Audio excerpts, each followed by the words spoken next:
Quando você aplaude, glorifique. Louvado, louvado, louvado e adorado seja o noivo. A noiva está aguardando, aleluia. Oh, glória a Deus, louvado seja Deus. Paz seja convosco. Pode sentar. Que a presença de Deus tão grande, tão forte, continue aqui e você glorifica a Deus. Manda a glória para cima, para que a unção continue caindo. Amém? A palavra que o Espírito Santo quer compartilhar conosco nesta noite está lá no livro de 1 Crônicas, capítulo 4. 1 Crônicas, um livro pouco conhecido nosso, pouco lido no púlpito, né? 1 Crônicas, capítulo 4, verso 9 e 10. Conta rapidamente a vida, a história, em 2 versículos, um pouquinho mais, de um homem.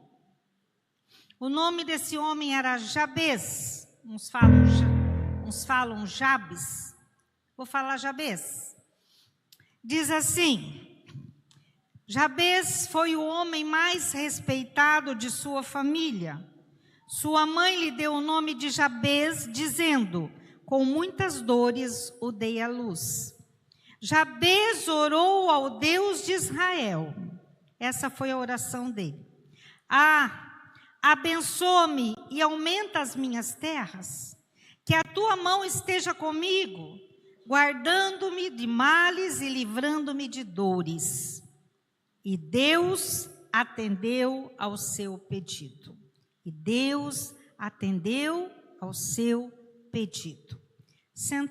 Sentado mesmo, fecha teus olhos.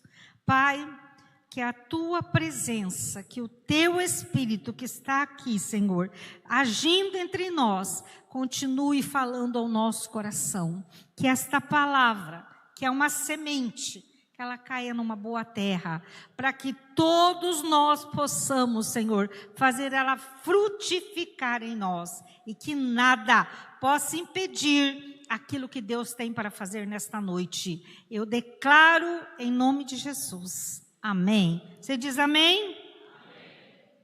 Jabes não é famoso, não foi famoso como Moisés, como Davi.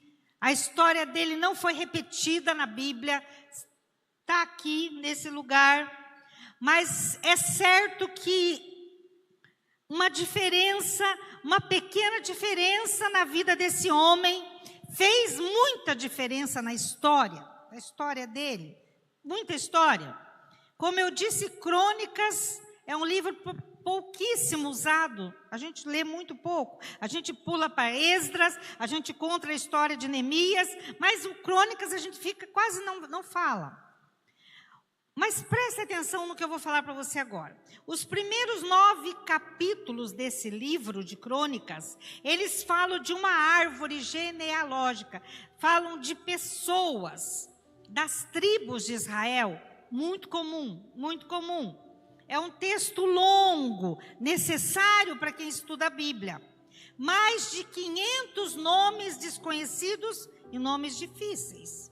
O capítulo 4 desse livro, ele começa os filhos de Judá, e daí tem a lista. Mas, depois de 44 nomes, o autor interrompe a lista. E aí entra o versículo 9, que eu li para vocês. Ele fala de Jabes. Parece desconectado, parece sem sentido. Aí depois do versículo 10, ele continua a lista, como se nada tivesse acontecido. Você vai ler na sua casa depois. Havia alguma coisa muito especial nesse homem chamado Jabes, mas muito especial, que ele fez com que o historiador, o escritor de Esdras, desse uma pausa naquela lista, quem sabe respirasse, pensasse, falou: eu vou colocar uma vírgula e vou falar isso aqui. Ele mudou a forma de escrever, esse escritor. a impressão que dá que ele disse assim: vocês precisam saber algumas coisas sobre esse homem chamado Jabez. Ele é diferente de todos esses que estão aqui para trás e da maioria daqueles que vão continuar essa lista.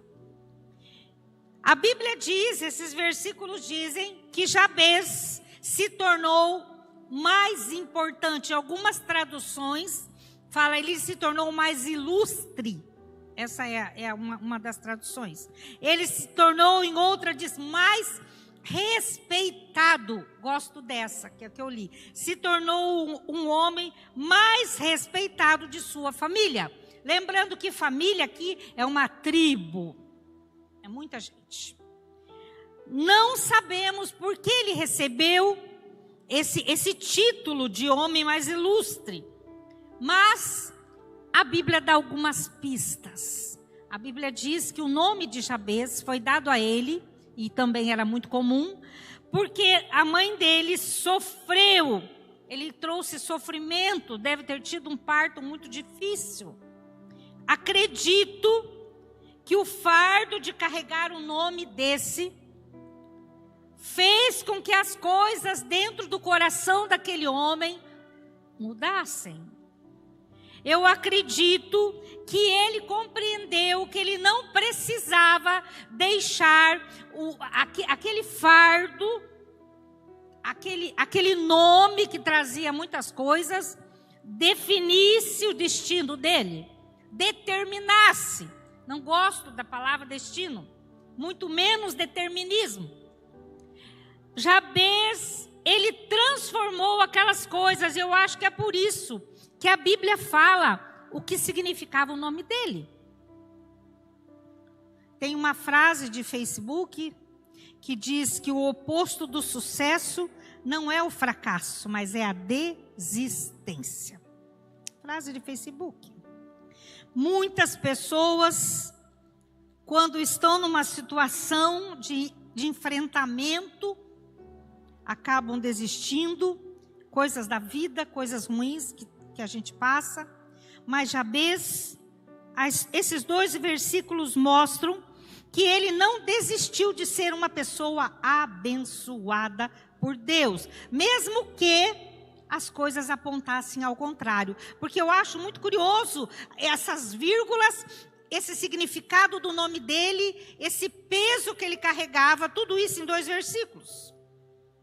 Esse tempo que eles viviam, eles tinham voltado, o povo de Deus, o povo de Israel, do exílio lá da Babilônia, anos e anos lá. Eles tinham promessas de Deus, mas nada estava acontecendo ainda.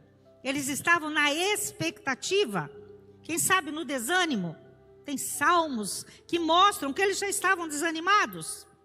Mas não dá para a gente acreditar que Jabez estava desse jeito. A Bíblia diz que ele fez uma oração. Aí você pensa que nem eu. Como é que o autor sabe da oração desse homem? Ou foi uma oração muito alta, num lugar muito evidente, alguma coisa, mas a Bíblia diz que a oração de Jabez foi ouvida não só por Deus, ela foi repetida. O coração de Jabez se aproximou de Deus com expectativa. Ele conhecia Deus, ele sabia orar. Aí você começa a ver as pistas que eu falei. Ele não era um homem qualquer. Ele não era um desconhecido de Deus. Ele sabia, ele não duvidou, ele tinha fé. E a Bíblia diz em Hebreus que sem fé é impossível agradar a Deus. E Jabez agradou a Deus. Ele faz alguns pedidos, e são esses pedidos que eu quero compartilhar com vocês. Primeiro pedido que ele faz na sua oração, ele fala: Senhor, Deus, Jeová, me abençoa. Ele pede bênção. A palavra bênção parece uma coisa comum e até se tornou no nosso meio, mas não é. Bênção é um favor de Deus. Bênção é a mão de Deus estendida sobre nós, tanto no Velho como no Novo Testamento. Bênção, ela é ampla, ela se refere a coisas espirituais e às coisas materiais também. Quando eu peço bênção para Deus, eu estou pedindo, posso pedir segurança, riqueza, fertilidade, descendência, colheita abundante. Tudo isso é bênção de Deus. Mas também felicidade, comunhão, casamento, todas essas coisas, bênção de Deus. Bênção é um presente que Deus dá para os seus filhos. É um favor, é uma dádiva. A palavra bênção também, ela tem um significado de legado, de transferência. Quando os patriarcas, Abraão, Jacó, Isaac, eles abençoavam seus filhos. E nós sempre falamos que os filhos devem pedir a bênção dos seus pais. A bênção de Deus, ela é poderosa. E a bênção de um pai também é de uma mãe. Eles transferiam uma bênção. Lembra de Esaú e Jacó? Quando a bênção era decretada, ela não podia ser retirada, retomada. Porque a bênção de Deus, ela é poderosa. É uma semente. Dá para entender o que Jabez pediu para Deus? Ele não pediu, Senhor, me abençoa, assim. Ele estava, Senhor, eu estou te pedindo uma riqueza espiritual, uma riqueza material. Eu estou pedindo aquilo que eu não posso conseguir pelo meu próprio esforço. Eu estou pedindo algo sobrenatural.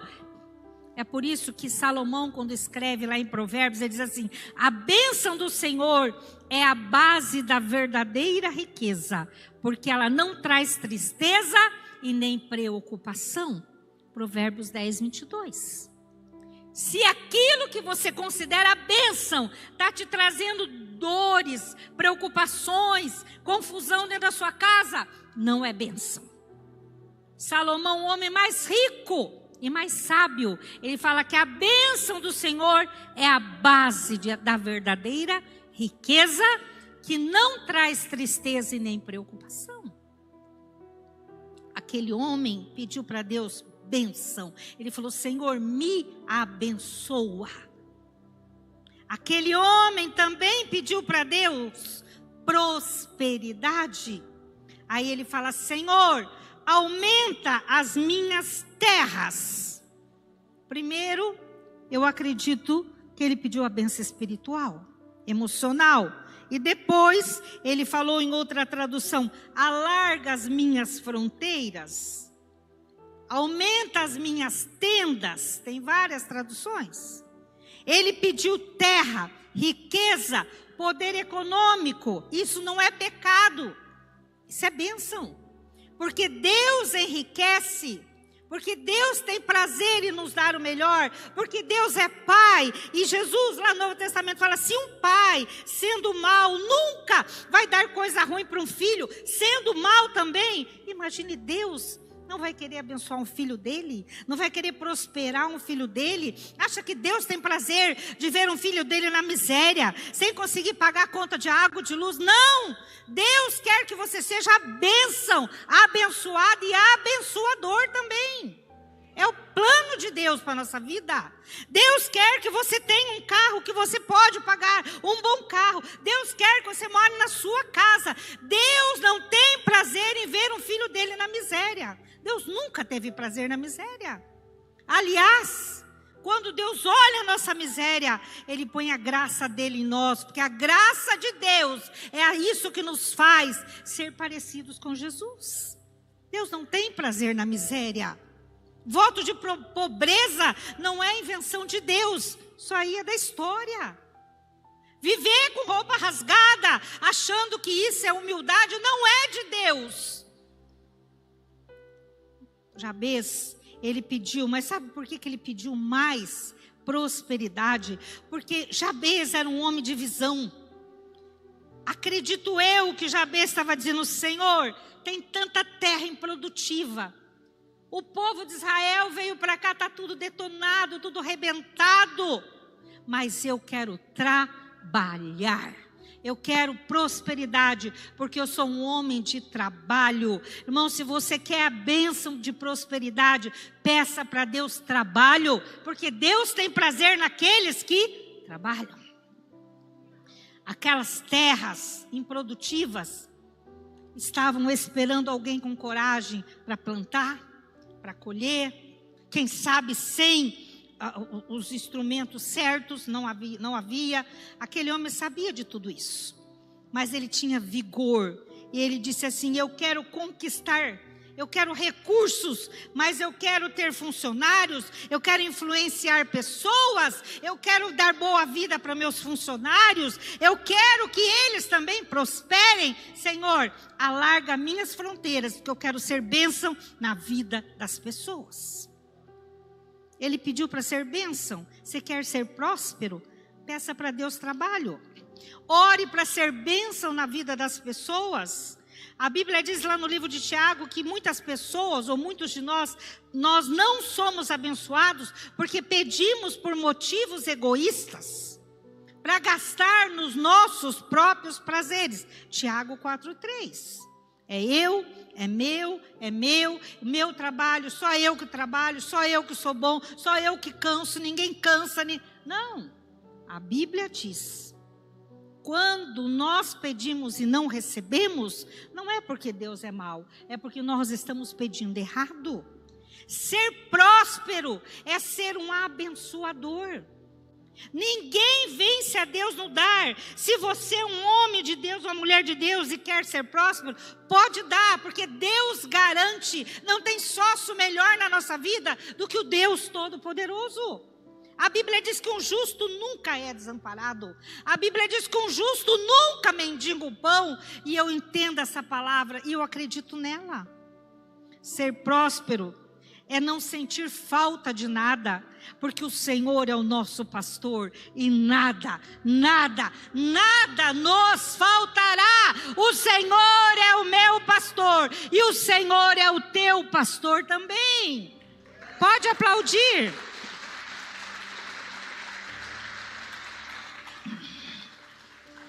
Quando a Bíblia fala em prosperidade, ela fala de uma forma integral, e a gente ensina muito isso aqui. Por isso que eu não aceito, vamos blá blá blá, essa igreja fala de teologia da prosperidade, bobagem. A prosperidade bíblica, ela é espiritual, emocional, física e material também. É a prosperidade integral. Prosperar é estar satisfeito e feliz. A Bíblia diz em Filipenses 4:19, Deus, segundo a sua riqueza em glória, há de suprir em Cristo cada uma das vossas necessidades. Aleluia! Deus não vai deixar a gente passar necessidade. Aliás, a Bíblia diz que Ele vai suprir em Cristo. Não significa que a gente não passe por momentos ruins na vida, mas são fases da vida.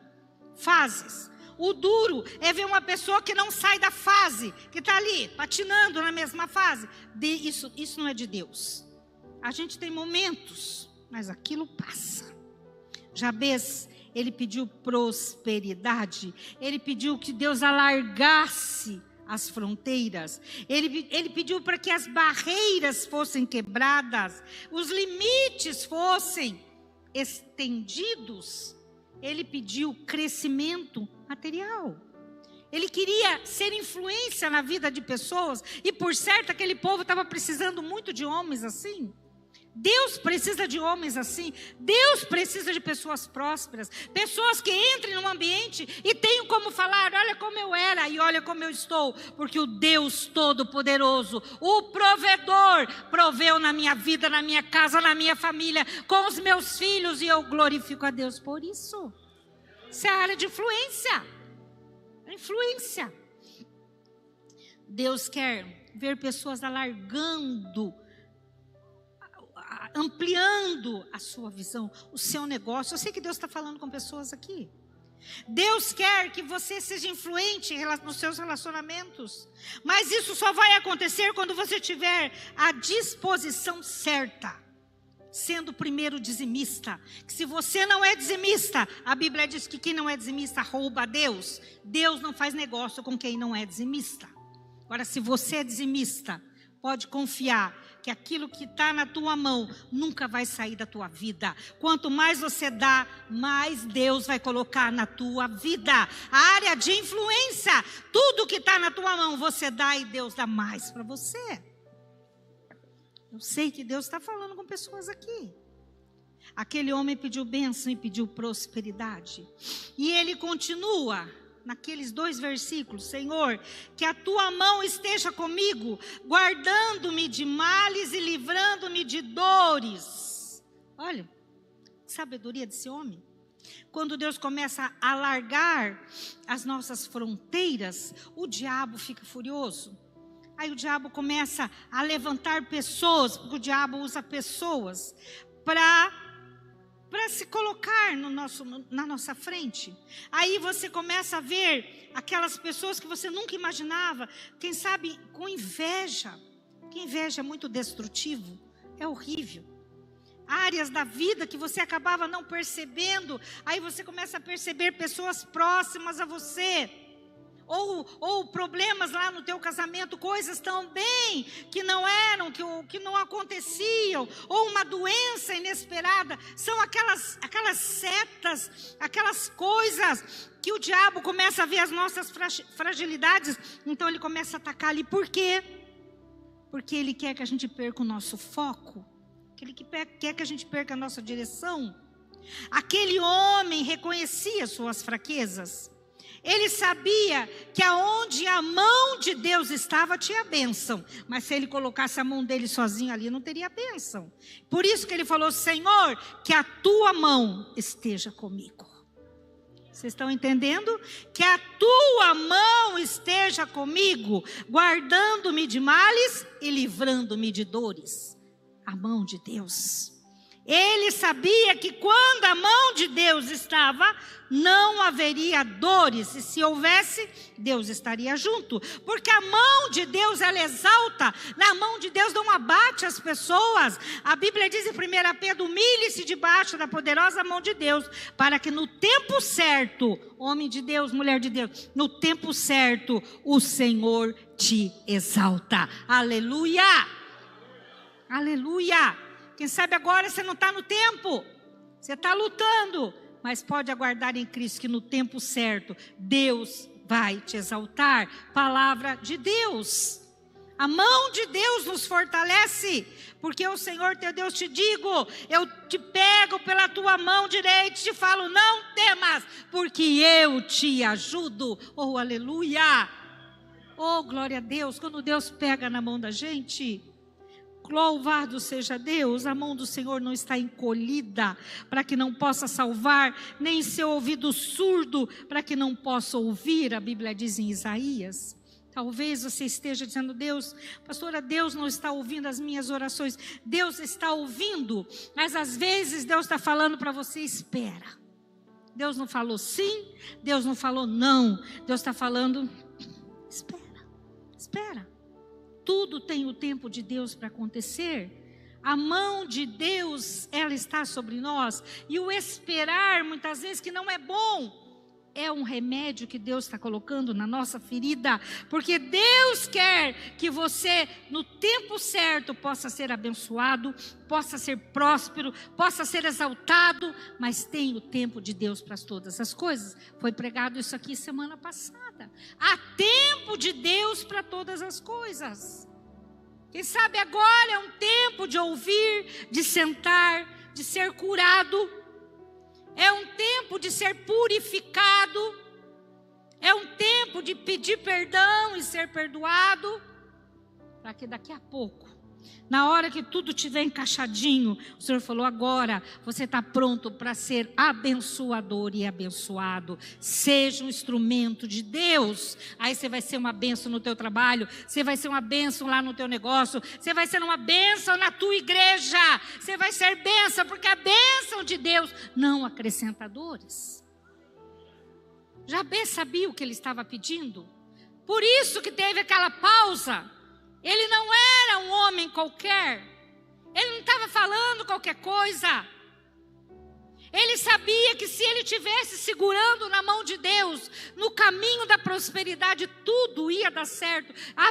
Claro que a gente tem problemas. É lógico que a gente tem problema. Mas ele estava dizendo: Senhor, não me deixa andar sozinho. Senhor, não me deixa andar sozinho, porque se eu prosperar pelos meus meios, eu vou entrar em confusão. Senhor, eu vou fazer coisa errada, eu vou fazer aquilo que não devo fazer, porque eu sou carne, porque eu sou pó. Mas se a tua mão estiver segurando a minha mão, Senhor, eu sei que eu vou chegar onde Deus quer que eu chegue. A oração dele era muito ampla nessas poucas palavras. Você quer ser próspero? Você quer ser abençoado? Confie a tua vida e os teus negócios nas mãos daquele que pode todas as coisas. Aquele que pode reverter situações. Não ia falar dessa prosperidade tanto quanto eu estou falando, mas entendo que Deus está falando com pessoas aqui. Quem sabe que estão questionando Deus, falando: Deus, parece que não está dando certo. Senhor, parece que não é esse o caminho. Reavalie as coisas. Veja se você está pedindo a bênção de Deus. Veja se você está segurando a mão de Deus. Se está ouvindo Deus. Porque quando Jabez fala: ah, Senhor, eu imagino ele orando e sonhando, ampliando, quem sabe olhando para cima e falando: ah, Senhor, sonhando. Ele ainda não tinha nada disso. Lembra? Ele veio do exílio. O povo que veio do exílio era pobre. Tinha gente doente. Tinha velhos e cansados. Os jovens, quase a maioria deles não veio. Eles ficaram lá. Eles eram instrumentos de trabalho lá. Então aqueles que estavam aqui eram pessoas improváveis. Ele tinha sonhos. E a pergunta que o Espírito Santo faz para nós: quais são os teus sonhos? O que você está disposto a fazer para colocar os teus sonhos nas mãos de Deus? Quais os teus propósitos? O que você tem apresentado para Deus? Eu falei de prosperidade porque tem muita gente que acha que ter grandes sonhos é pecado. Que pastora, Jesus está voltando, amém. Mas que Ele nos encontre trabalhando, irmãos. Vai trabalhar. Que Ele te pegue no meio do caminho, amém. Porque a Bíblia diz que é assim que vai acontecer mesmo. Não importa. Eu vou construir, construa. Se não der para acabar, como diz o pastor, deixa que o anticristo acaba. Mas nós temos que continuar trabalhando. O duro é sentar em cima da mala e ficar dizendo: não vou fazer nada porque Jesus está voltando. Nós não sabemos o dia nem a hora que Jesus vai voltando. A Bíblia mostra que quando nossos sonhos, eles são direcionados pela palavra, nós podemos tê-los e devemos tê-los. A Bíblia diz que os nossos sentimentos têm que estar movidos por sonhos abençoadores e saudáveis. Quando Abraão estava lá no deserto, junto com Sara, aquela mulher estéril que ele tinha. E ele tinha um sonho, ele queria ser pai. Quem sabe você tem o mesmo sonho e não tem a coragem de se expor? Então um dia Deus falou para Abraão: Abraão, vem aqui fora da tenda, exponha teu sonho. Olha para o céu. Quantas estrelas. Senhor, não posso contar de tanta estrela que tem aí. Não dá. Então Deus falou para ele: Abraão, esse teu sonho é pequeno. O meu sonho é que os teus filhos serão tão numerosos como todas as estrelas que estão nesse céu. Um sonhinho de nada. Ele queria um filho. Um sonho certo na direção de Deus se tornou a grande nação de Israel, porque ele colocou o sonho na direção certa.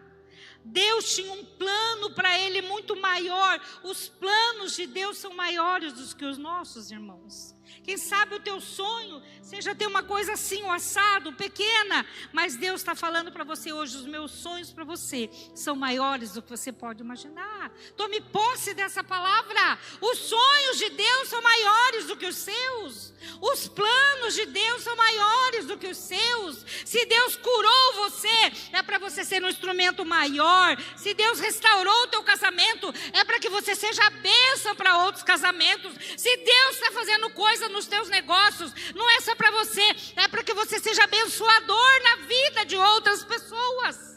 Sonho de Deus. Deus nos fez para crescer. Tudo que é saudável cresce.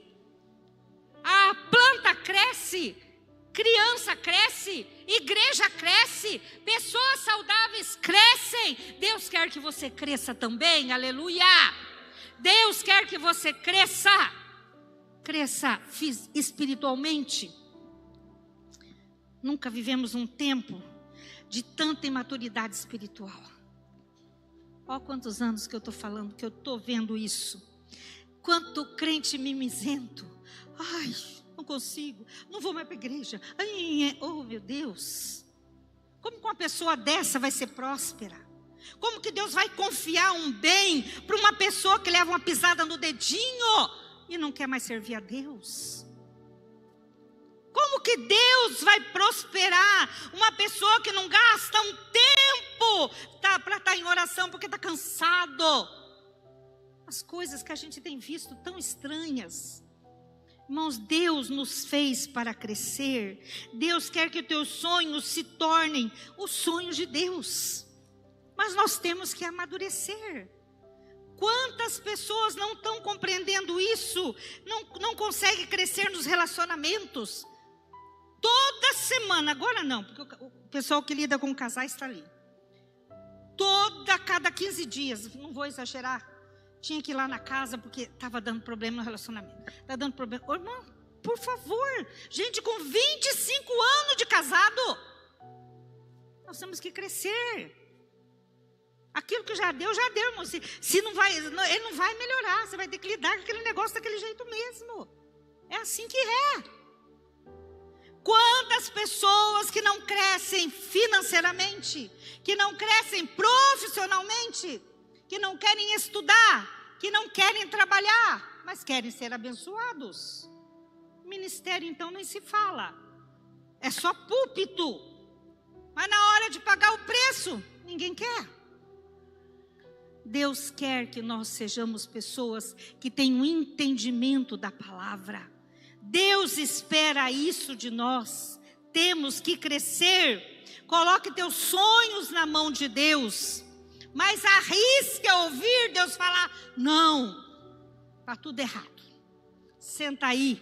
Você tem que ir lá para a escola Life, aprender a palavra que você acha que sabe, mas não sabe. Você tem que ouvir e aprender. Você tem que se submeter, ser submisso.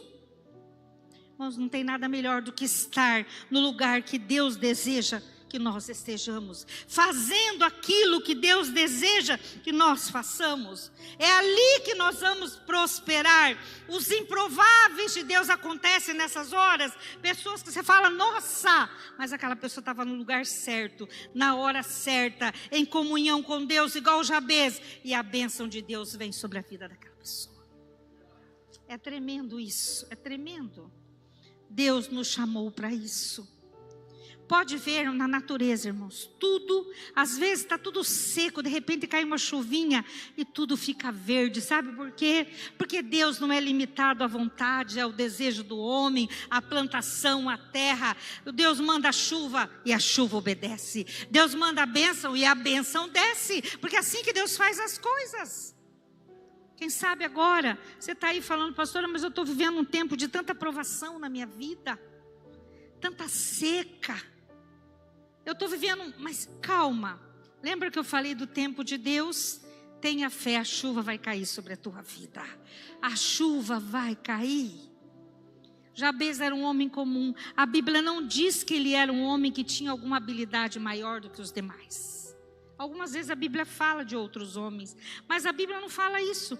A Bíblia diz que mesmo tendo um decreto de sofrimento sobre a vida dele, ele escolheu honrar a Deus. Ele podia ser um peso. Podia. O nome dele talvez deixasse ele um homem amargurado. Você conhece pessoas amarguradas por alguma coisa que aconteceu na vida no passado. Pessoa magoada, pessoa negativa, só destrói ela mesma. Mas Jabes falou: não, eu quero olhar para Deus, eu tenho escolhas. Eu posso escolher entre a bênção e a maldição. A Bíblia fala que é minha escolha. Tem muita gente que fala de maldição, mas não entende isso. Maldição é escolha. Eu posso quebrar e eu decido viver a bênção de Deus. Fecha teus olhos, por favor. As nossas escolhas é que definem o nosso destino, se assim nós podemos dizer. As nossas escolhas que definem se nós seremos pessoas abençoadas ou não, porque Deus, Ele não tem filho predileto. Deus não quer dar mais mãe, nem pai, nenhum quer que um filho seja melhor que o outro. Não existe isso para nós. Nossos filhos são iguais, são amados por nós. Tantas pessoas que estão com seus sonhos entulhados, dizendo que é impossível, não vai dar, não vou conseguir. Mas sabe como que termina esse texto? Como que termina esse versículo? Diz assim: e Deus atendeu ao seu pedido. Louvado seja Deus. Foi um processo, irmãos. Não foi um raio que caiu na cabeça de Jabes. Ele deve ter trabalhado muito para alcançar toda essa bênção. Mas Deus ouviu e atendeu o pedido dele. Deus está aqui, é o mesmo Deus de Jabes, o mesmo. O Deus que abençoou aquele homem é o Deus que quer abençoar você. E se você está aqui hoje para ouvir essa palavra, eu tenho certeza que Deus está mexendo dentro de você e dizendo: é com você. Você quer a bênção de Deus, aquela bênção que não acrescenta dores. Você quer apresentar teus sonhos diante de Deus, aqueles sonhos que estão em concordância com Deus. O momento é agora. Se você deseja orar comigo nesse sentido, fica de pé, aí no teu lugar mesmo. Fala: Deus, essa palavra está falando comigo. Eu quero apresentar os meus sonhos diante de Deus. Eu tenho um sonho, Senhor. Esse sonho, ele está entulhado numa cova de impossibilidades. Mas se Jabes se tornou um homem ilustre, que tinha um decreto maldito sobre a vida dele, eu também quero ser uma bênção. Vai falando com o Pai agora. Enquanto essa canção é cantada, vai falando com o Pai. Eu sei que não há nenhuma aprovação maior do que eu possa suportar, mas estou cansado, Pai, preciso crer nas tuas promessas pra continuar.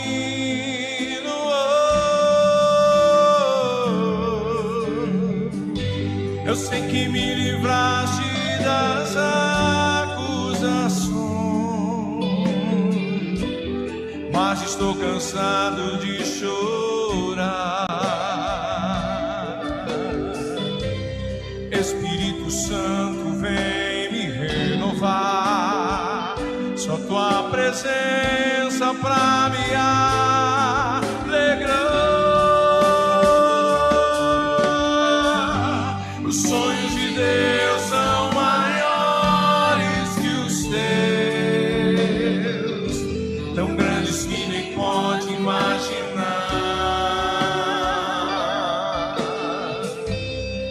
Não desanime, filho, eu vim te consolar.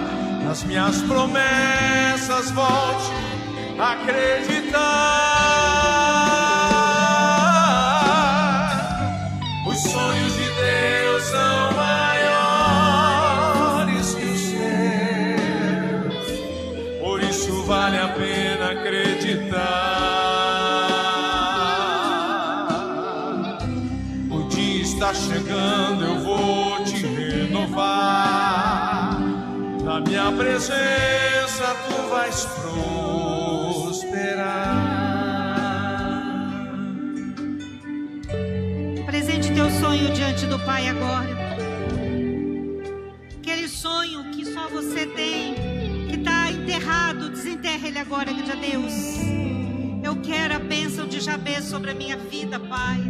Senhor, eu quero estar aqui nessa igreja, Senhor, agradecendo, testemunhando aquilo que Deus fez na minha vida.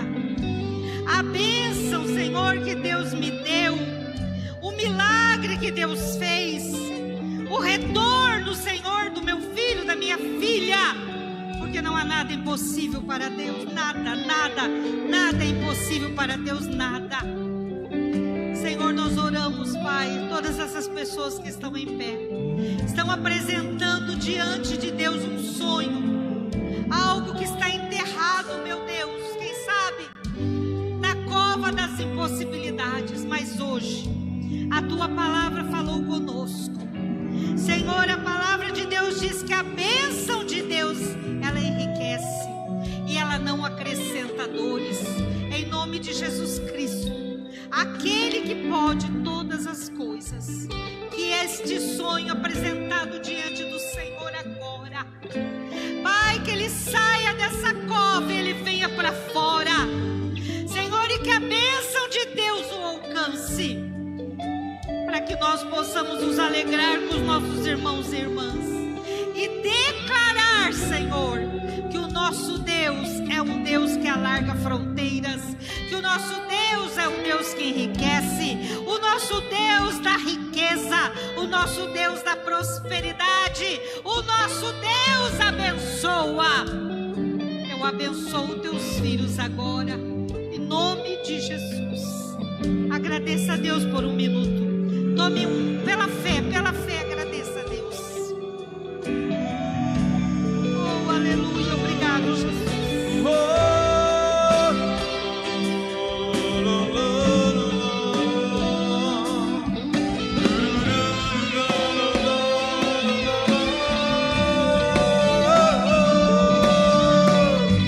Os sonhos de Deus são maiores que os teus,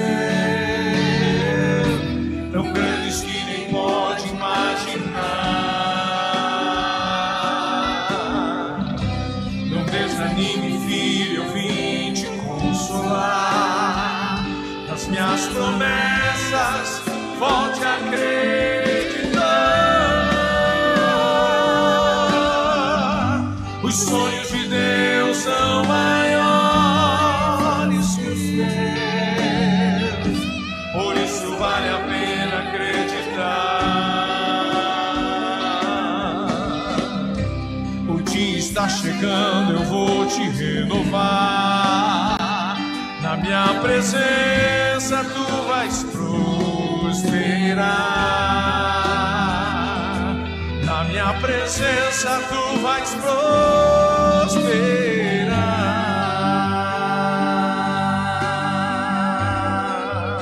Quem crê nisso, aplauda ao Senhor Jesus.